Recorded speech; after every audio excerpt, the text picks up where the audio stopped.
Buena mano sa ating One Balita Pilipinas ngayong Huwebes. Walang pagdinig ngayon. No? There's no hearing today.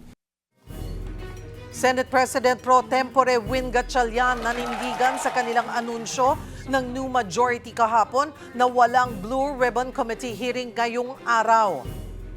Pero si Senator Pia Cayetano na pinalitang Blue Ribbon Committee Chair sa sesyon kahapon, itinuloy pa rin ang nakaschedule nilang pagdinig. I never thought the day would come that somebody would prevent me from entering the Senate. This is the Senate. This is the halls of democracy. We will hold our hearing and we will continue. Si Senate President Alan Peter Cayetano naman may hamon sa mga kapwa senador. May I invite all senators to join us in this hearing and succeeding hearings. Pumunta na po kayo dito ngayon. Hihintayin namin kayo. Then the Filipino people will know who is telling the truth. Samantala, sa labas ng Senado, todo higpit ang seguridad sa dami ng nagtipong nagpoprotesta. Magandang taghali, Luzon, Visayas at Mindanao. Thank you for joining us. Good afternoon sa mga nanonood sa This has been my guide. Ang uting utang, kumikita sa mga utang, pagkikita. Nagsana ang mga paluwas sa kanilang mga probinsya. Hola! One Balita, Pilipinas!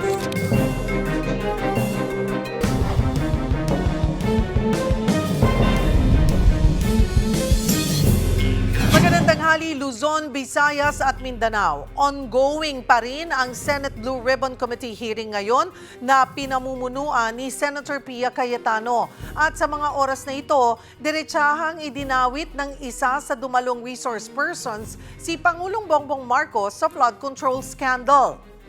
Samantala, kasalukuyan ding nagbibigay ng press conference ang Malacanang hinggil sa pinakahuling pangyayari sa Senado. Mamaya, ibibigay natin ang buong update tungkol dyan. Bago naman ang hearing ng grupo ni Cayetano, nagkatulakan sa pagitan ni DILG Secretary John Vic Remulla at Senator Robin Padilla doon din mismo sa loob ng Senado. Sa puntong ito magbabalita live si Mobile Journal Merimon Reyes. Okay, Merimon, kwento mo sa amin, ano ang nangyari? Kevin, kanina lamang at bandang alas 9 ng umaga, Senator Pro Tempore Senator Sherwin Gatchalian nag-vote siya ng press con at doon niya nasabi na personal daw siya na humingi ng preemptive action lang ito ng assistance kay Sir John Vic Remulla para masiguro lang yung kaayusan at yung safety ng Senado at hindi na maulot yung mga nangyari sa mga lumipas na linggo. Pero sa pag-alis ni Secretary Remulla, kasi nung magkasunod yan alas 9, bandang alas 10 inaasahan niya pagsisimula ng pagdinig ng Blue Ribbon Committee na pinamumunuan ni Senator Pia Cayetano, pati ni na Senator Dati Marcoleta, yung man of the hour. Kaya mga oras na yun pagkatapos, sinusunduin sana ni Senator Pia yung 18 na ex-Marines, yung alleged bagman na nagpadala ng kickback mula sa iba't ibang flood control projects, yung mga nakinabang nito. At doon nakita yung pagkakadumog sa kanila ng sa personal na kasama na rin doon si SLG Remulla, maging iba pang senador mula sa Cayetano-led block ni sila Senator Robin Padilla. Kaya sa pagsisimula ng pagdinig ng Blue Ribbon dito sa likuran ko, kasi nasaglit na tayo dito, hindi tayo maaaring magtagal. Ang nasabi ni Senator Pia Cayetano kanina, handa daw sila dito at pero naipagpatuloy nila at naipasok nila dito itong mga resource person. Pero paglilinaw din natin mula sa liderato ni Pro Tempore Senator Sherwin Gatchalian na wala talagang official hearing na gagawin ang Blue Ribbon sa araw na ito. Pakinggan natin ang bahagi ng pahayag ni Senator Gatchalian. Walang pagdinig ngayon. No? There's no hearing today. Yan ang announcement ng Blue Ribbon Chair na si Senator Erwin Tulfo. Hindi ako mahilig sa mga padlak-padlak. No? Basta sundan lang yung protocol. So ibig sabihin, may mga protocols tayo for security. No? For example, kung walang hearing, di walang resource persons. Cheryl, nagkaroon pa nga ng paghahamon mula sa liderato ni Senator Alan Peter Cayetano na naniniwala silang hindi lehitimo yung naging power shifting kahapon, yung pagpapalit sa kanila. At sinabi pa nga ni Senator Cayetano, maging ni Senate President Pro Tempore Loren Legarda na pinalitan ni Gatchalian, na hindi pa raw sila nagre-resign. Pakinggan natin ang bahagi naman ng pahayag ni Senator Alan Peter Cayetano. I don't think I'm dead. Siguro naman po I'm in control of my faculties, physical and mental, emotional and spiritual. Yung nag-press con po kanina, nahalal ba siya bilang Senate President? Hindi po. Siya mismo nagsabi, naghihintay pa sila ng 13. So, ladies and gentlemen, we will continue to function. Hindi po kami makapag-away, hindi po kami kapit-tuko, walang violence sa aming mga buto. Pero ipaglalaban namin ang Pilipino, ang konstitusyon at ang katotohanan.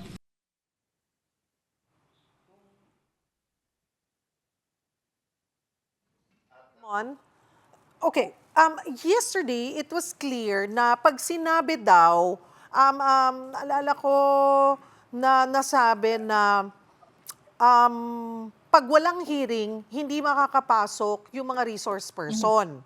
So paano sila nakapasok? Bit-bit ni Senator Robin Padilla?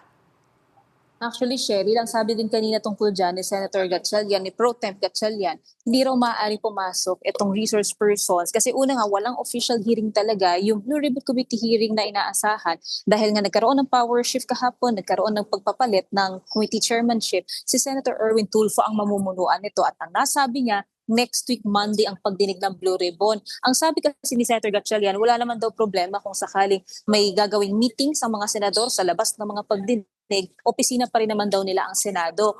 Pero hindi papayagan ng mga ito na pumasok ng session hall. Pero nakita kasi natin na sinundo ng nila Senator Pia Cayetano itong Marines at ipinasok dito sa session hall. Inaharap ko lang nakikita itong namin cellphone ko kay former Congressman Mike Petor. Nag-offer daw ako at ni Senator Marcoleta ng pera para magsalita sa Sergeant Protesa. So ngayon, ginagawa na naman nila yun sa 18 Marines na pinapalabas nila, nagbigay o nag-offer ng pera para magsalita. Pero nakita nyo naman, napaka-normal yung pagsalita nila, kung ano talaga yung nakita nila, napaka-natural yung kanilang pananalita. At katunayan, pinapatawag na nung ni Senator Alan Cayetano, yung mga nabanggit na pangalan, kung gusto nilang pumunta rito, para makapagsalita sila. On my last part, ang gusto ko lang sabihin kay Attorney Matibag, huwag mong sayangin ang pondo ng gobyerno para patahimikin yung mga nagsasalita. Gamitin mo ang resources ng NBI, ang poder ng NBI para imbestigahan ang totoong issue ang nakawan dito sa ating bansa. Imbis na ang iniimbestigahan yung mga nagsasalita, tingnan nila kung ano yung mga sinasabi, sundan nila. Ang dami mga detalye dito na maaari nating magamit upang malaman natin kung ano talaga yung nangyari sa sistematikong nakawan dito sa ating bansa. Thank you. Sir, ipasok ko na po Ang bibigat ng kaso ko, plunder at puro mga lalaking pera. No? Sir, yung mga ganun po, paano po natin nakarinig kayo? Ano na? Di ba kayo nangangamba na baka kayo sunod na ano? Alam mo, bakit ka mangangamba kung alam mo na ikaw ay nasa tama? Bakit ka mangangamba kung ang pinaglalaban mo ay nasa tama? Di ba matagal naman ako na nahimik, di naman ako nakikialam sa politika eh. Nagsimula lang naman yan kay Sergeant Cotesa na nagsabi siya nagdi-deliver ng pera. Ngayon, nakikita na natin, dinidetalye na ng mga tao, 3 times a week ang delivery namin kay Martin Romualdez. May delivery sa Lawag, kay Bongbong Marcos, kay Sandro Marcos. So ito yung mga bagay na dapat malaman ng taong bayan. At dapat talaga may detalye at magsalita pa sila at binibigyan naman sila ng pagkakataon, may ilahad nila yung katotohanan tungkol dito. Sir, paano po si Orly Gutesa? Hindi ba po nagpapakita? Maganda naman. Nung last week, may maganda akong balitang nakuha. Mukhang okay naman siya. Nasaan po kaya siya, sir? Ang sinabi lang probinsya. Actually, medyo alam ko yung probinsya pero ayoko mag-speculate eh. Pero ang sabi, probinsya. Pero sir, kung okay po siya at kung nasa probinsya man, what's stopping him from showing up po lalo sa Senator Marcoleta? Ito maganda dito. Kasi dito sa Senate hearing na to, pinatawag si Diskaya, si Tiksay, si Paul Estrada, I'm sorry, not Diskaya, Paul Estrada, Tiksay, yung sinasabi nilang mayordoma, si Jocelyn at saka iba pa. So, kasama dyan si Sergeant Cotesa. Pwede na nilang ngayon ilabas yung subpoena and on the basis of that, mabigyan ng Senate Protective Custody si Sergeant Cotesa. At yung iba naman, talaga may patawag dito para magsalita. Pero sir, sabi ni Gutesa last time, parang kaya niya daw pong protektahan nila yung sarili niya. Pero ano po ipigil sa Eksakto, kanya? tama yung sinasabi mo. Yung nangyari nga, from protection, naging detention. Kaya ako tumutulong sa 18 Marines at talagang hindi kami papayag na magkaroon ng ganong klaseng pagkakadetain yung nangyari. Handa rin tong 18 Marines. Alam nila yung nangyari kay Sergeant Gutesa. Dalawa doon sa kinuwento ni Sergeant Gutesa, or sorry, yun, doon sa tatlong kinuwento ni Sergeant Gutesa, dalawa dito ang nakasama niya. Mismong kasama niya doon sa team. Kaya alam nila yung nangyari kay Sergeant Gutesa at sila mismo at kami mismo nag-iingat. Sir, yung sinabi raw po kanila former House Speaker Romualdez kay President Marcos, nagpadala raw din po ng kickbacks, mali-maleta rin po ito. Ayun, binanggit Yung timbang naman. po nito kaya, kasi hindi pa po ito, baka hindi daw po official na hearing ng Blue Ribbon nito. So ano po yung magiging timbang kaya nito? This is an official hearing of the Blue Ribbon. Official to kasi unless no of course yung Senado bahala sila mag-determine diyan, pero klaro naman kasi yung batas. So tinitingnan namin to na official na hearing ng Blue Ribbon. At more importantly, kung kunyari si Senator Raffy Tulfo papatawag niya ulit itong mga tao, itong 18 Marines, edi sige, attending kami. No, pero ang punto ko dito, hindi sa personalidad hindi sa away ng Senado, pero ang importante malaman ng katotohanan. At ang institusyon ng Senado ang siyang plataforma para malaman ng tao ang totoo. Malaman na talaga kung ano itong 18 Marines kasi ang tagal na nito Ngayon lang sila nakapagsalita at nabigyan ng pagkakataon. Sir, kung sakali po si Senator Erwin Tulfo po, kasi sa naging power shift po kahapon, siya pong may hawak ng Blue Ribbon, kung mag-conduct po sila ng hearing sa Monday at maimbitahan po sila kayo, would you be willing to participate pa rin po? Well, ako, para sa akin, I cannot speak for the Marines. Pero yun nga, kanina nabanggit yung pangalan ni Senator Erwin Tulfo na nag-deliver ng maleta sa kanya. Hindi ko alam paano lang iti-treat yun. Thank you. Thank you, sir. Thank you. So yun nga, Cheryl, ang sa nakita din natin kasi sa loob ng session hall, walang secretariat staff or yung broom na sila yung humahawak ng mga records dito dahil nga technically si Senator Erwin Tulfo ang may hawak ng Blue Ribbon pero ipinagpatuloy pa rin ng Cayetano-led block yung kanilang pagpupulong sa araw na ito. Cheryl.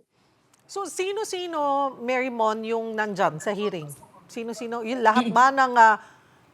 hindi na natin tuloy alam sino ba talaga ang bagong majority at minority. Pero majority nga dahil 11 at 12 na talaga yung sa side nila Tito Sen, Senator Tito Soto, or with acting Senate President Win. Okay. Pero now, sino ang nandyan sa hearing? Lahat ba ng nasa minority nandyan?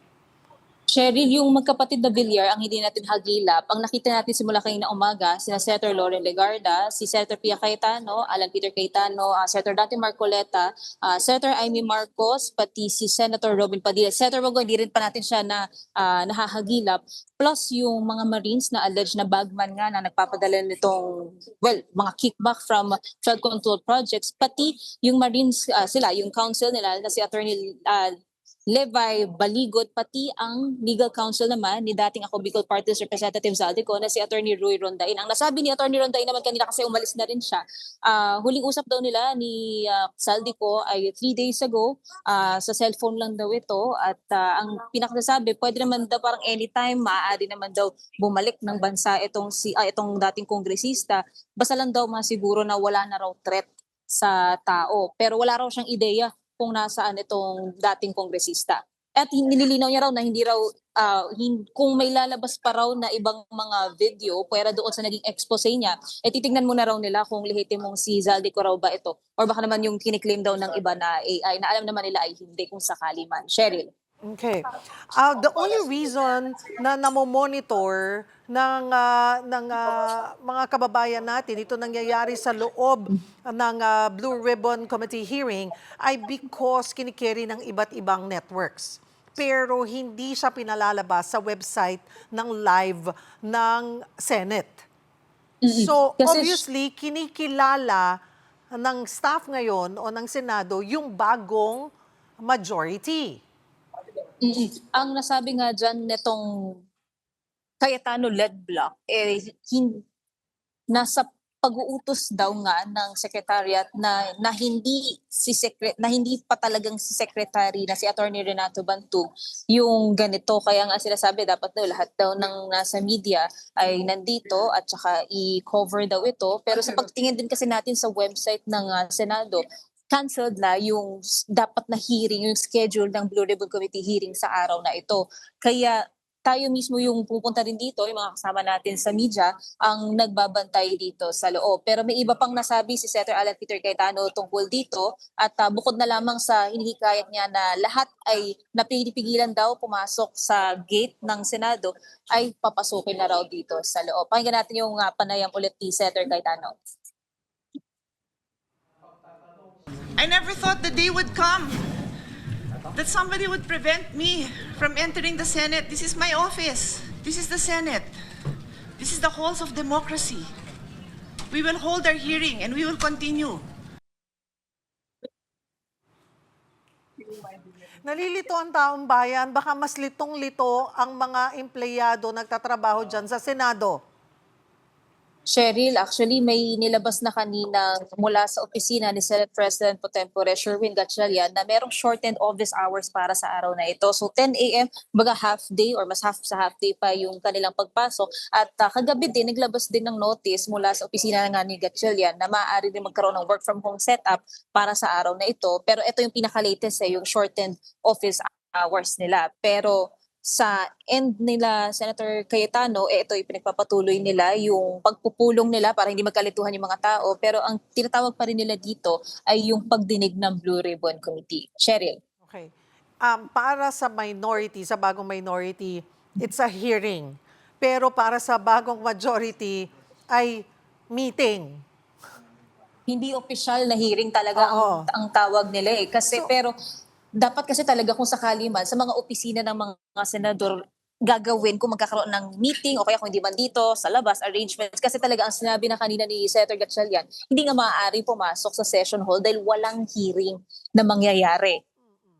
So, sino pang mga senador mula sa bagong mayorya ang nandyan, maliban kay acting Senate President Win? So far, Cheryl, wala pa tayong ibang nahahagilap at medyo mahigpit kasi ngayon yung pag-akyat natin. Nasa second floor kasi tayo, nandito yung session hall, nandyan yung Senator's Lounge sa dulo. At pagka-akyat sa 3rd, 4th, 5th at saka 6th, nandun yung mga sa extension offices ng mga senador. Pero pahirapan pa ang makalapit, makasilip. Pero sa mga senador kasi wala naman silang time in, time out. So maaaring pumasok sila ng sobrang aga. Pwede pagka kunwari may session, bandang alas 3 sila papasok. O kaya naman kung absent sila, nasa kanilang call pa rin yan. Kaya either ngayon o mamaya, kung may makakasalubong tayo, Cheryl, susubukin natin makapanayam ang mga ito. So doon sa nangyayaring yung claim ng minority na Blue Ribbon Committee hearing, sino nag-assist sa kanila? Yung mga nasa likuran ng mga ng new minority ay puro Senate, yung staff ng mga senador mismo. Wala tayong nakita from the Senate Secretariat nor yung broom. Ito yung on the logistics side, para ano rin ito ng Secretariat na sila ang hahawak ng committee hearing ng Blue Ribbon, pero wala sila. So karamihan sa mga nasa likod, even yung pag-administer ng oath kanina sa mga ex-marine, yung mga resource person, pati sa iba pang mga pumunta doon, sila, yung mga kongresista, sila Mike Defensor. Si Senator Alan Peter Cayetano ang nag-administer ng oath bilang pinaka-naktatanda doon sa kanila. And ito ang pinakaabangan natin kasi dahil hindi siya official na hearing, so hindi rin ito maaaring pumasok sa official records, lalo kung ipapasok ito sa record ng Blue Ribbon Committee hearing. Dahil si Senator Erwin Tulfo pa yung pinakahuli so far sa naging power shift kahapon.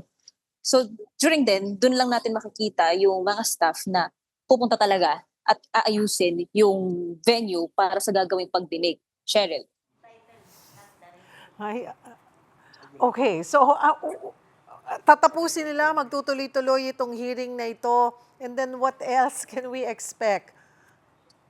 Ako, Cheryl, sa ngayon, kasi adjourned sinidiyan na sila, so wala na talagang session na mangyayari. So dyan sa likuran ko, makikita ninyo, tuloy-tuloy pa rin. Hindi pa lumalabas yung mga senador, maging yung mga resource person. So, hindi, pagka sinabi naman kasing adjourn sinidiye, hindi naman ibig sabihin na wala na mangyayari sa Senado, maaari pa rin mag-conduct ng committee hearings as long as ito ay constituted na, kumbaga maayos na. May mga miyembro na, may committee chairman na. At yan yung mula nung naging balasahan kahapon, hindi pa talaga entirely nakukumpleto ang mga ito. Kaya marami pang kailangang ayusin dito sa Senado, lalo't pat sa mga susunod na linggo. Ang nasabi pa kanina ni Senator Gatchalian tungkol naman sa impeachment trial, so far, siya ang magsisilbing presiding officer nito. Pero kakausapin niya rin daw muna yung mga kapwa niya senador kung sakaling may kailangang kung may ia-appoint sila na magsisilbing presiding officer sa impeachment. Kasi technically sa absence ng Senate President, yung pro tempore ang may mandato pa rin na ang may kakayahan pa rin na gawin yung mandato ng SP. Kabilang na rin dyan yung impeachment trial. So marami pa talaga tayong aabangan sa mga susunod na linggo. Sheryl. Kanina nung humarap si Acting Senate President Win Gatchalian, ay hindi pa nagsisimula itong hearing ng Blue Ribbon Committee, di ba? So nakita na ba siya, nagparamdam na ba siya ulit sa media, or may statement na ba siya ukol dito sa itinuloy pa rin na Blue Ribbon Committee hearing? Kanina lang naglabas, nakuha natin to kay Senator Tito Soto, nakalagay dito na deserve daw ng Filipino people ang mga senador who show up for work, hindi lang daw para sa drama. Ang mandato raw ng Senado ay i-uphold yung nilalaman ng konstitusyon, mag-check ng abuses, magpasa ng mga batas para sa welfare ng mga tao. At ina-urge nila yung colleagues nila to abandon this bogus hearing, respect the rules, the quorum, and the duty constituted sa liderato ng Senado. At they have refused to attend legitimately called sessions. Now they are grandstanding in an unofficial and unauthorized gathering. Kaya, Cheryl, mukhang kung may tug of war dito, ito yung patuloy pang nangyayari hanggang sa mga susunod na araw pa. Maraming salamat mo, Baljerno Merimon Reyes. Samantala, iba't ibang grupo ang nagkilos protesta sa labas ng Senado matapos ang naganap na Senate shake-up kahapon. Magbabalita live si Mobile Journal, Ray Vicente. Ray, kumusta ang sitwasyon dyan sa labas ng Senado? Yes, syempre, simula nga kaninang umaga ay nagtipon-tipon at ang iba't ibang mga grupo dito pa sa labas ng Senado kung saan tatlong panic actually sharing yung inaasahan natin na pupunta ngayon kung sa makikita nyo sa aking likuran. Ito yung una, mga Duterte supporters na kaninang madaling araw pa nandito. So kasalukuyan silang sinasagawa nila yung kanilang speech program na meron ng may napanawagan na itigil nga yung magsasagawa na trial ni VP Sara sa impeachment niya sa susunod na buwan. Sa kabilang banda naman, Cheryl, lakarin lang natin kasi doon mismo naman yung pangalawang panig, which is mga anti-Duterte supporters naman, mga BBM supporters. Pero Cheryl, hilinawin ko lang kasi kahapon naglabas nga or naghihinihikayat nga ni Senate President Alan Peter Cayetano na magsagawa ng prayer vigil dito nga sa labas ng Senado dahil quote-unquote nga para ipanalangin yung kasalukuyan nangyayari sa bansa. Pero hindi ito natuloy, Cheryl, sa nakikita natin, wala rin tayong any update kung matutuloy ito mamayang hapon. Pero kung makikita nyo, medyo nagsisialisan na yung mga supporters naman ni President Bongbong Marcos na mas peaceful kumpara sa nangyari doon kanina na merong mga drums, iba't ibang instrumento. Dito mga sayawan at kakaunting panawagan lang. Yung pangatlong panig naman, Sherin, hindi natin mapakita pero inaasahan daw na pupunta rin dito sa labas ng Senado para nga manghingi ng accountability yung mga progresibong grupo naman. Pero so far, Sherin, yung kasalukuyang sitwasyon naman dito, peaceful pa man din pero kahit gano'n binabantayan ito ng 2 police district. Sheryl? Totoo ba na wala nang pinapapasok dyan kahit media? May utos ba na lockdown na naman dyan sa Senado? Cheryl, ayon kay NCRPO Chief Anthony Aberin, wala naman daw kasulukuyan lockdown. Pero kasi Cheryl, hindi pa natin alam kung ano yung mangyayari sa susunod na mga oras, sa susunod na mga araw. Kaya antabayanan daw nila yan. Pero kasi Cheryl, kaya naungkat talaga itong usapan about sa Senate lockdown. Dahil kanina bandang 10 a.m., naghigpit ang security personnel sa Senado kung saan kahit yung mga nakalista o mga accredited ng Senate media ay hindi na nila pinapapasok yun. Yan ay matapos nga dumating pumasok sa Senado itong iniimbita nga ni Senate President Alan Peter Cayetano na si Mike defensor, no? Pero maliban dyan, Cheryl, mas naghigpit din sila kung maipapakita lang natin saglit. Kasi kanina, bandang 8 a.m. nung nandito ako, nakakapasok labas pa ako mismo sa loob at sa labas ng Senado. Pero kung makikita mo, Cheryl, kanina, meron pang mga security dyan sa labas ng Senado. Pero pumasok na rin sila. At doon nga nagkakaroon ng pagkakatalo, Cheryl, kasi hindi natin alam kung kanino talaga yung utos na yun, no? Dahil mismo yung mga security personnel dito sa Senado, naguguluhan dahil nung tinanong natin yung isa sa mga security personnel na babae, ang sabi niya, bawal muna raw pumasok kahit sino from media. Pero yung katabi niya, sabi naman, pwede naman daw. So naguguluhan lang tayo kung bakit dalawang panig o sinong nagbaba ng utos na ito, Cheryl. Alright, maraming salamat. Mobile Journal, Ray Vicente. Dako muna tayo sa Sandigan Bayan. Inilipat sa June 30 ang nakatakda ng arraignment ni na Senator Jinggoy Estrada at former DPWH Secretary Manny Bonoan. Magbabalita live mula sa Sandigan Bayan si Arles de los Santos. Arles. Yes, Cheryl, bunsod nga ng mga nakabinbin pa ng mga mosyon na kailangan pang resolbahin ay pinagpaliban muna ng Sandigan Bayan ang pagbasa ng sakdal kay Senator Jinggoy Estrada at kay dating DPWH Secretary Manuel Bonoan. Hindi rin napigilan ni Estrada na magbigay ng komento sa nangyayari sa Senado. Nakaposas, Cheryl, muli ang mga kamay ni Senator Jinggoy Estrada nang dumating dito sa Sandigan Bayan alas 8:20 ng umaga ngayong Huwebes. Suot-suot din niya ang dilaw na uniforme ng BJMP Persons Deprived of Liberty para yan sa nakatakdang pagbasa ng sakdal sa kaso niyang graft at non-bailable na kaso ng pandarambong na hawak ng 5th Division ng Sandigan Bayan. Pero hindi yan natuloy matapos hilingin ng kampo ni Estrada at Bonoan na maresolba ang mga mosyon na kanilang inihain gaya ng kanilang motion to quash pati ang mosyon ni dating Public Works Secretary Manuel Bonoan na maisailalim sa hospital arrest. Sa ngayon, Cheryl, ay binigyan ng 10 araw ang prosekusyon para sa kanilang posisyon sa mga nasabing mosyon. Samantala, binawi naman ng kampo ni Senador Estrada ang mosyon na mailipat siya sa PNP Custodial Facility Center pati ang motion to fix bail ni Estrada. Ipinalinaw kasi ng mga hukom kung ano ba ang pagkakaiba nito sa petition for bail. Ayon sa kampo ni Estrada, motion to fix bail ang kanilang inihain dahil mahina umano ang evidence of guilt kay Estrada at nag-ugat lamang umano ang kaso sa probable cause. Pero ayon sa mga hukom, kailangan muna mabasa ng sakdal sa Estrada na sinundan na nga ng pagbawi ng legal counsel nito ng motion to fix bail. Biko naman na personal na makaharap si dating DPWH Secretary Manuel Bonoan sa korte dahil patuloy na mataas ang kanyang blood pressure. Samantala, nabasahan na ng sakdal, Cheryl, ang 3 pa nilang mga kapwa-akusado na sina Denril Cortuna, Manny Bluzan at Alberto Gonzales na naghain ng not guilty plea. Cheryl, nagbigay din ng tugon sa Estrada sa mga nangyari sa Senado kahapon at naniniwala rin siya na si Senator Alan Peter Cayetano pa rin ang Senate President. Narito ang kanyang pahayag.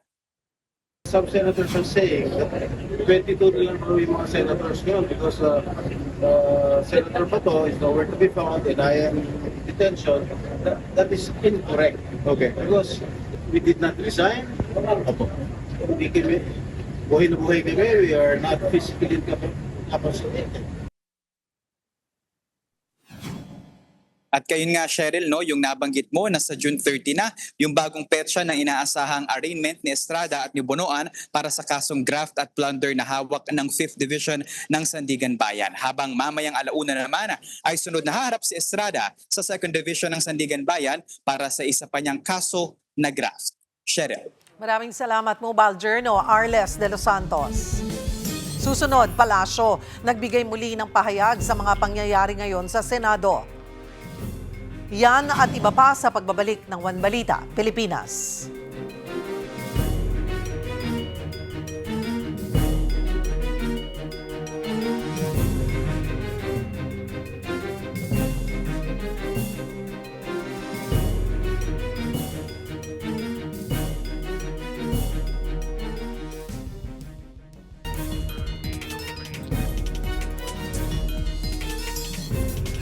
Balikan natin ang nangyari sa Senado kahapon.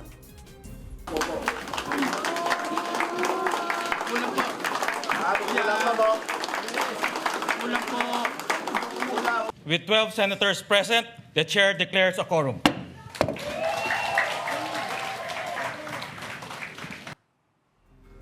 Sa eksenang ito, sinasabing nagtapos ang ilang araw na deadlock sa Senado. Natuloy na ang kanilang sesyon sa pag-attend ni Senator Cheese Escudero na miyembro ng mayorya kasama ang 11 minority senators. Ngayon, sila na ang tinatawag na new majority. Noong una, ayaw pa ni Senate Secretary Jose Luis Montales na gawin ang roll call, kaya ang Deputy Senate Secretary ang gumawa nito. Kasunod dito, idiniklara ni Senator Tito Soto na bakante na ang lahat ng pwesto. Dito, inihalal si Senator Win Gatchalian bilang Senate President pro tempore. Nanumpa siya kay Senator Soto na pinaka-senior na senador. Ipinakilala rin ang mga bagong committee chairperson. Pinalitan ni Soto si Senator Jinggoy Estrada sa National Defense Committee, si Senator Erwin Tulfo sa makapangyarihang Blue Ribbon Committee na hinawakan ni Senator Pia Cayetano. Balik naman si Senator Raffy Tulfo sa Public Services Committee kapalit ni Senator Rodante Marcoleta, habang si Senator Bam Aquino sa Basic Education Committee. Pamumunuan muli ni Senator Riza Ontiveros ang Health Committee na dating kay Senator Bongo. Pinalitan naman ni Senator Vic Zubiri si Senadora Amy Marcos sa Foreign Relations Committee. Pamumunuan ni Senator J.V. Ejercito ang Committee on Finance at kay Senator Lito Lapid ang Games and Amusement Committee. Balik din kay Senator Ping ang Public Order and Dangerous Drugs Committee chairmanship. Pati na ang Committee on Accounts. Nagbabalik din si Senator Kiko Pangilinan sa Agriculture, Food and Agrarian Reform Committee. Nananatili namang pinuno ng Committee on Urban Planning, Housing and Resettlement si Senator Cheese Escudero at napunta kay Senator Zubiri ang Committee on Rules. Nagpaliwanag naman si Gatchalian kung bakit kinailangan nilang ituloy ang sesyon kahapon. Neither house shall, during sessions of Congress, adjourn for more than 3 days without the consent of the other house. The Senate has been adjourned and unable to resume session for the past 2 days, placing us on the brink of constitutional violation had we not convened today. In the absence of a duly consulted postponement and the continued absence of the former Senate President pro tempore, and members of the majority, we are compelled to call the session to order. The quorum of 12 is based on majority of 22 senators, over whom jurisdiction can be obtained by the Senate. This is in full accord with the ruling of the court in Avellino versus Cuenco, that an absolute majority of 12 out of the 23 members can constitute a constitutional majority of the Senate for quorum purposes, and with precedent, specifically the May 5, 2015 session, where the quorum was based on 17 available senators, with 7 others beyond the Senate's coercive jurisdiction. Git naman ni Senate President Alan Peter Cayetano, illegal na kudeta ang ginawa ng minority senators. Senator Win, Lucian, ingat kayo dyan. You're playing around with fire. Wala pong ground para magkaroon ng acting president. This is an illegal coup d'etat na may kasamang pagbabasura ng ating konstitusyon. Instead of a simple adjournment sine die, kung saan meron tayong isang buwan na magtrabaho mga committee, pagkatapos uumpisa na natin ang impeachment, they're going to bring the Senate and the country into a political crisis. I am still the legitimate, legal, moral Senate President of the Republic of the Philippines. Nagpapatuloy pa rin ang hearing ng sinasabing Cayetano Group sa Senado. Dito sinabing hinatiran umano ng mali-maletang pera si Pangulong Bongbong Marcos sa Ilocos ayon sa ilang nagpakilalang dating Marines. Para sa update, magkakausap natin si Mon Gualvez. Mon? Yes, Cheryl. Nagpapatuloy pa nga rin itong ginagawang hearing o pagdinig ng Senate Blue Ribbon Committee hearing sa pamumuna ng kanilang subcommittee chairperson na si Senator Rodante Marcoleta. Kasama niya rito ngayon sa loob ng session hall or ng plenary ang tatlo pang mga senador. Yan ay si Senate President Alan Peter Cayetano, si Amy Marcos at saka si Robin Padilla, habang tinatanong itong 18 nagpakilalang mga ex-Marines at di umano'y bagman ni dating Congressman Zaldico. Ang sinasabi ng 18 or isa sa kanila ang nagpatunay na meron daw silang dinala na maleta ng pera sa papunta ng Ilocos at ito'y uriratin at tanungin kung para kanino. Ang sinabi, ang narinig ko po, ang exact words ng isa sa mga ex-Marines na nagpakilala, ang exact words ay ang narinig ko po para kay President Marcos. Ang mismo nagatid daw nito ay si dating Congressman Zaldico. Inurirat pa ni Senator Amy Marcos kung saan mismo dinala itong maleta ng pera. Ang sabi ay papunta daw sa Paway, Ilocos Norte. Para lang malinaw, dito talaga dinetalye kung gaano kalaking halaga ba yung laman ng mga maleta na binabanggit na yan. Ang paliwanag ng mga nagpakilalang dating ex-Marines, nakahati daw yan sa small, medium at large na klase ng maleta. Yung small daw na uri ng maleta, ang laman daw niyan ay nasa 20 to 25 million pesos. Habang yung medium nasa 40 hanggang 50 mil ang halaga, at lumalabas naman daw yung large ay nasa 50 or 50 million up to 70 million pesos.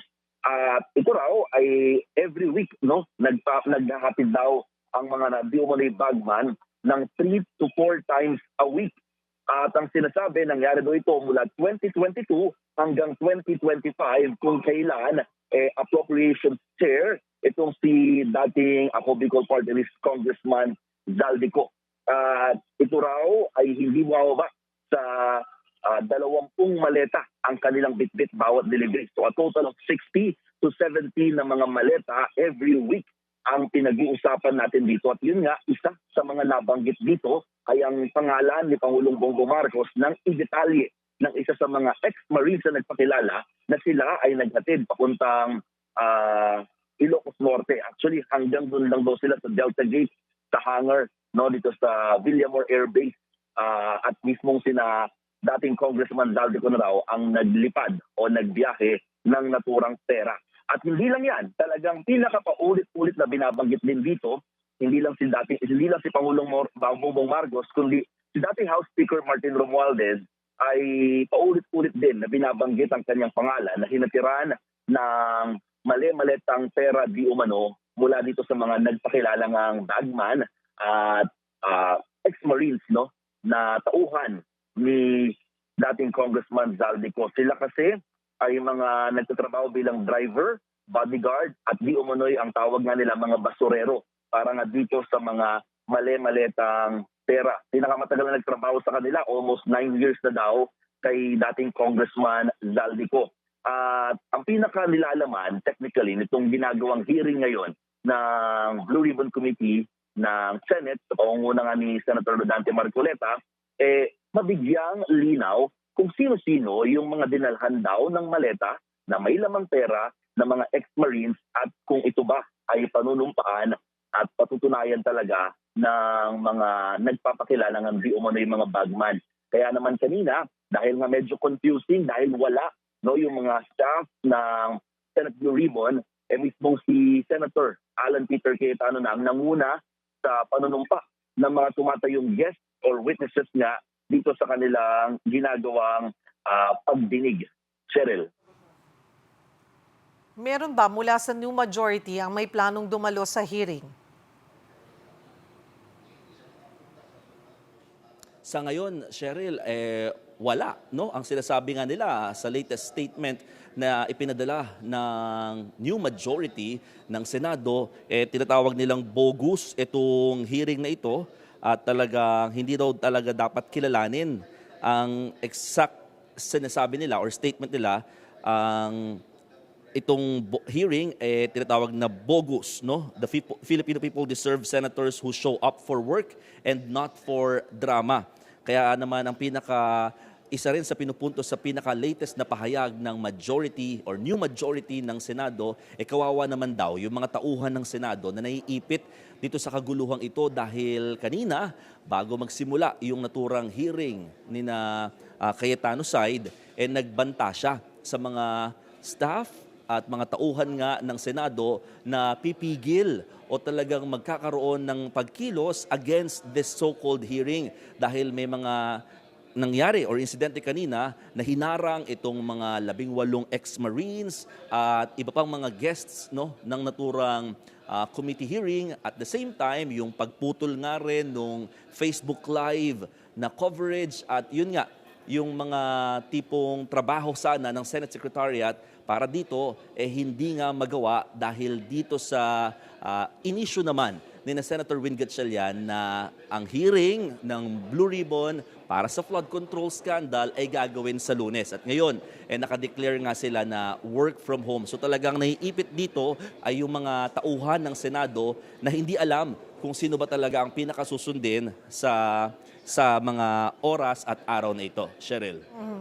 Tayo dyan sa media, nalilito na rin ba kayo? Paano ba natin tatawagin? Iko-consider ba natin itong hearing? Tatawagin pa rin ba natin si Senator Alan Peter Cayetano na Senate President? Anong usap-usapan ng media dyan, Mon?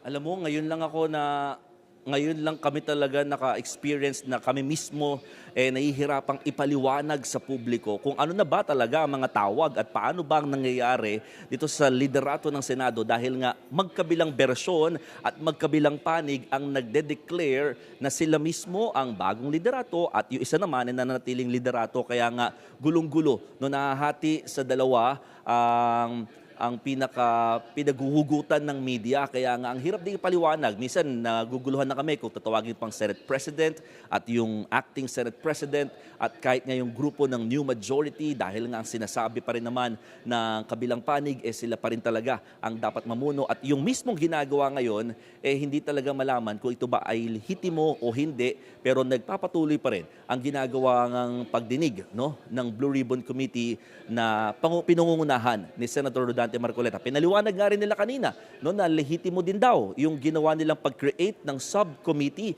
bagay na kinwestiyon din nung mga nakaraang araw o nakaraang linggo ng dating minority na ngayon nga ay majority kung bakit nagkaroon ng ganong klaseng subcommittee dito sa Blue Ribbon Committee. So, if you're going to ask us, Cheryl, dito sa Senate, talagang literally naguguluhan kami at nahihirapan kung paano ipapaliwanag sa publiko. Pero yun nga, mga kapatid, tayo'y naiipit sa banggaan ng dalawang hanay ng mga liderato dito sa Senado na umaasa na sana ay talagang magampanan yung kanilang mga tungkulin. Ngayon kasi ang sinasabi ng grupo ni na Senator Cayetano, nandito sila sa Senado ngayon para nga pag-usapan at bigyang diin itong issue ng flood control scandal at malaman kung sino-sino ba talaga ang mga involved di umano sa mga maletang binabanggit na hinatid ng mga nagpakilalang bagman at mga ex-Marines na tauhan ni dating Congressman Zaldico. Cheryl. Maraming salamat, Mon Gualvez. Umayos kayo. Yan ang mensahe ng palasyo sa mga senador. Kasunod ng nangyayaring gulo sa mataas na kapulungan. Magbabalita si Mobile Journal, Julie Baiza. Julie. Yes, Cheryl, nilinaw nga ng palasyo na yung kanilang posisyon na ang kinikilala nila ay si Acting Senate President Sherwin Gatchalian. Sa press briefing ngayong araw, tinanong si Castro kung hindi na ba nire-recognize ng Malacanang ang tinatawag na Cayetano Block sa pumumuno ni Senator Alan Peter Cayetano. Tugon ni Castro, kailangan pa bang i-memorize yan? Malinaw naman daw kasi sa kaso ng Avellino versus Cuenco yung naging hakbang ng bagong majority block. At dahil nga kinikilala ng palasyo ang bagong majority block, ang ire-recognize daw nila ay ang hiling o mensahe ni Senator Sherwin Gatchalian. Pinapatungkulan ni Castro dito yung sinabi ni Senator Sherwin Gatchalian na hihiling sila or posibleng mag-request sila ng special session sa Pangulo. Inclined naman daw ang Pangulo na magkaroon ng special session basta may grounds na ilalatag ang Senado. Samantala doon naman sa girian dyan sa Senado, muling binigyan din ng palasyo na kailangang ayusin ng mga senador yung kanilang internal problems at mga usapin. Nang natanong nga doon sa tila naging girian ni Senator Robin Padilla at DILG Secretary John Vic Remulla kanina, simple lang ang mensahe ng palasyo, umayos kayo. Tinanong na rin kung may direktiba ba si PBBM na magtungo si Remulla doon, mahirap raw mag-speculate ng pangyayari. Pero ang iginit ni Castro, hindi trabaho ng Pangulo ang mangharang ninuman, kaya wag daw magbigay ng ganong klaseng impression. Cheryl. May plano daw ba ang Pangulo na mamagitan sa gulo ngayon sa Senado? Tuloy ba ang sinasabing special session sa kampo ni Senator Gatchalian? Cheryl, ang iniintay daw ng palasyo ngayon, kung yung request na ibibigay ng kampo ni Senator Sherwin Gatchalian, kailangan daw may grounds yan para mailatag din ano-ano ba yung mga panukalang batas na pag-uusapan doon sa sesyon. Ngayon, doon sa pakikialam, malinaw naman daw yung lagit-laging posisyon ng palasyo na kailangan ayusin ng Senado yung kanilang internal problems at hindi manghihimasok dyan ng Pangulo. Sa pagharap ng ex-Marine sa Blue Ribbon Committee hearing ng kampo ni Senator Alan Peter Cayetano, direktang idinawit si Pangulong Bongbong Marcos. Ano ang sagot dyan ng palasyo?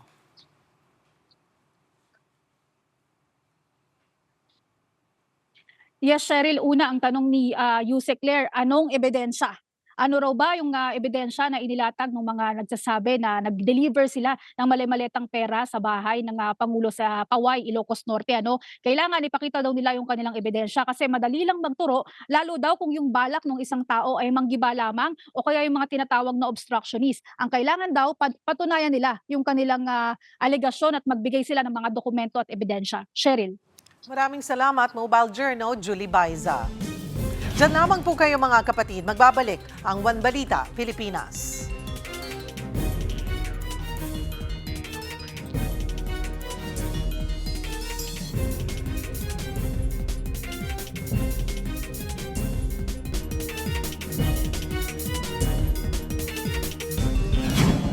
Tuloy pa rin sa ngayon ang hearing na tinatawag na Cayetano Block sa Senado, habang naninindigan pa rin ang kampo ni Acting Senate President Pro Tempore Sherwin Gatchalian na sila ang lehitimong otoridad ngayon sa Senado.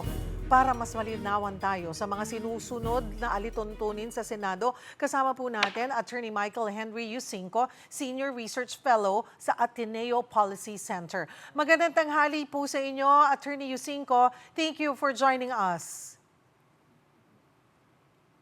Magandang tanghali sa iyo, Cheryl. Magandang tanghali sa lahat ng mga nanonood at nakikinig sa programa mo ngayon. At ang mga nanonood, kami rin po sa media, lahat kami ay litong-lito. Sino ba ang tama? Sino ang hindi? Ano ba ang nangyayari sa loob ng Senado ngayon, Attorney? Please enlighten us. So, ang pinakabatayan nung pag-iisip dapat natin ay yung Supreme Court decision na Avellino versus Cuenco. Kasi really the bone of contention is paano ba i-compute yung quorum? And that decision tells us how. No? So, kahapon, ang nangyari, yung mga senador na naroon doon sa floor, kinailangan nilang magkaroon ng quorum. Right? 11 lang sila, so wala silang quorum. However, dahil ang pag-compute ng quorum, according to Avellino versus Cuenco, ay dapat nakabase doon sa mga miyembro, bilang ng mga miyembro na can be compelled to be present, to be physically present at the Senate, at the floor. No? That is the way to compute the quorum. So, obviously, si Senator Jinggoy, hindi na nila mabilang, no? Kasi currently detained. No? So, hindi siya mapipilit na pumasok or mapupunta sa Senado. And then si Senator Bato, nagtatago, hindi mahagilap. So again, hindi rin siya doon sa bilang kasi hindi siya mapapunta sa Senado. So ang baseline na ginamit ng mga senador kahapon was 22. Kumbaga, binawas nila yung dalawa na hindi nila mapapunta doon. So what is the majority of 22? Is 12. No? Yun yung quorum. Nagkataon na may dumating na isa at naging 12 sila. And therefore, they had the quorum. And when you have a quorum, you can conduct Senate business. So, yun na nga nangyari. So, everything that happened after having quorum, lahat yon binding na. Binding to the public, binding to everyone. Kasi, meron silang quorum, and under the Constitution, the Senate can conduct business when there is quorum. At yun na yung nagiging basihan natin kung bakit yung leadership ngayon ay bago na. Okay, binding. So, nagdeklara na bakante lahat ng posisyon, including, tama po ba, including yung Senate President. That's correct, no? Okay. That's part of doing business, no? Yung Okay. pag-declare ng position vacant, yes. So, technically, kasi kami rin po, kahit kami sa media, nalilito, tatawagin pa ba naming Senate President si Cayetano, si Alan Peter Cayetano. So, bakante na rin yun, hindi na siya ang Senate President. Ano po? Hindi na po siya ang current Senate President. Yun lang, hindi makapag-elect ng bago dahil kailangan ng 13 boto. So, yun, bakante yun. That's correct kasi yung rules to elect a Senate President ay iba.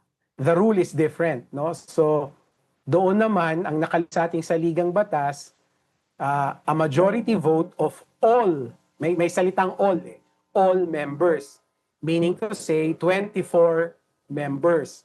Ang majority ng 24 is 13. So kahapon, kahit may quorum sila, hindi nila kaya mag-elect ng panibagong Senate President dahil ang kailangan doon ay 13. Okay. Ang problema po ngayon, ay parang hindi po kinikilala yung sinasabi niyo pong na ito yung binding. Dapat ang maging basihan ay yung Avellino versus Cuenco. Kagaya po ngayon, yung pagbakante sa lahat ng committee chairmanship at pagtatalaga ng bagong mga chairman. Ngayon, nagsasagawa ng, hindi ko na rin po alam kung tama bang sabihin ko pa na committee hearing. Kasi nga, hindi naman si Senator Cayetano, Pia Cayetano, ang chairman na ng Blue Ribbon Committee, kundi ang bago itinalaga ay si Senator Erwin Tulfo. So, Attorney Yusinko, sino ang makakapagpasunod sa mga senador kung ano yung dapat? Kasi obviously, the new minority, hindi nila kinikilala ito. Pero iginigit ng new majority na ito yung tama. So paano po magkakaroon ng katahimikan at ng respetuhan sa loob ng Senado? Sino ang makakapagpasunod sa kanila? So kung ang tanong, Cheryl, ay sino, well, ang isang sagot doon, isa lang ang sagot doon. Obviously, sila rin, no? If the common sense prevails sa kanila, the public interest prevails sa isip nila ng mga senador, then they should come to their senses and say na ano nga ba yung nakalagay sa batas? And that batas is Avellino versus Cuenco, right? Now, of course, napakalabong mangyari yun given the circumstances. So, sino means now the Supreme Court. Kasi this involves this involves a particular constitutional issue, which is how do you compute a quorum? Kasi yun yung bone of contention, di ba? Yung isang panig, yung panig ni Senator Gatchalian, ginamit nila yung Avellino versus Cuenco. Yung panig naman ni Senator Cayetano, sinasabi niya, hindi applicable yon. So, there is now a difference in interpretation of how do you compute a quorum. There is only one body or one agency that can determine that with finality, which is the Supreme Court. So, kung hindi nila kayang resolbahin to amongst themselves, then this matter must be brought to the Supreme Court, either by the Gatchalian side or the Cayetano side. Aakyat ito sa Korte Suprema and the Supreme Court will make a decision kung ano nga ba ang tamang interpretation ng pag-compute ng quorum, and therefore, masasabi rin ng Supreme Court sino yung nasa tama between the two sides. Attorney Yusinko, one last clarification para malinaw na malinaw. Legit ang quorum dahil base sa 22 na senators, 12-10 yung naging numero. Legit ang quorum kahapon. After nagkaroon ng quorum, ay si Senator Tito Soto ay ibinakante lahat ng posisyon. Kasama dun sa nabakante ay ang posisyon ng Senate President. Tama po ba yon?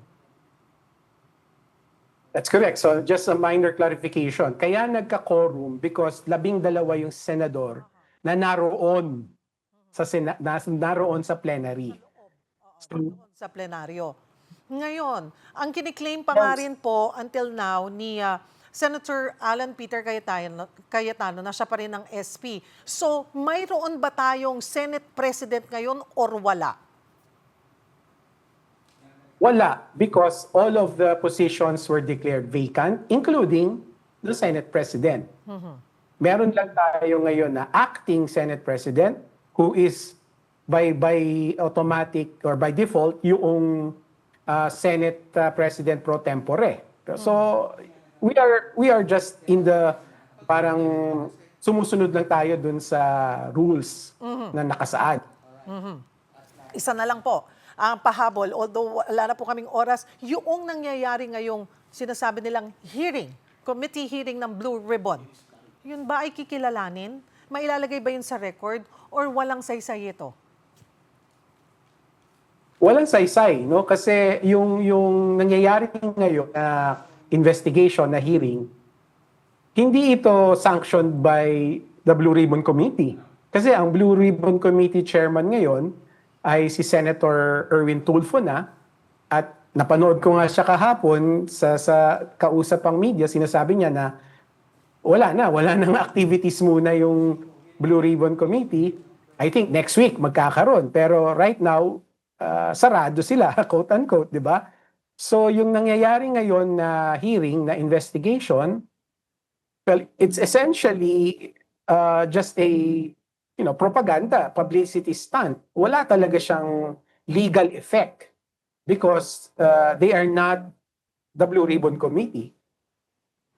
Ang nakakalungkot lang kasi, Attorney Yusinko, ay parang yung pagkilala sa yung tama at sa mali.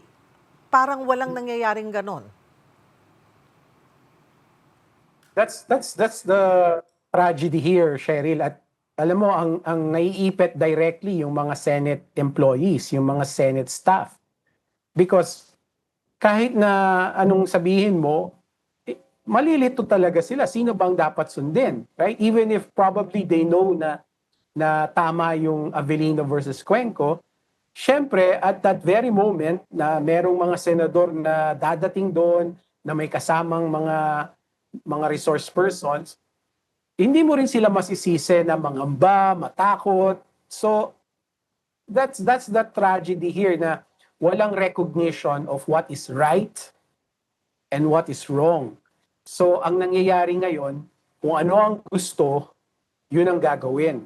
Very juvenile and also very disrespectful of the institution, including the Senate employees and the Senate staff.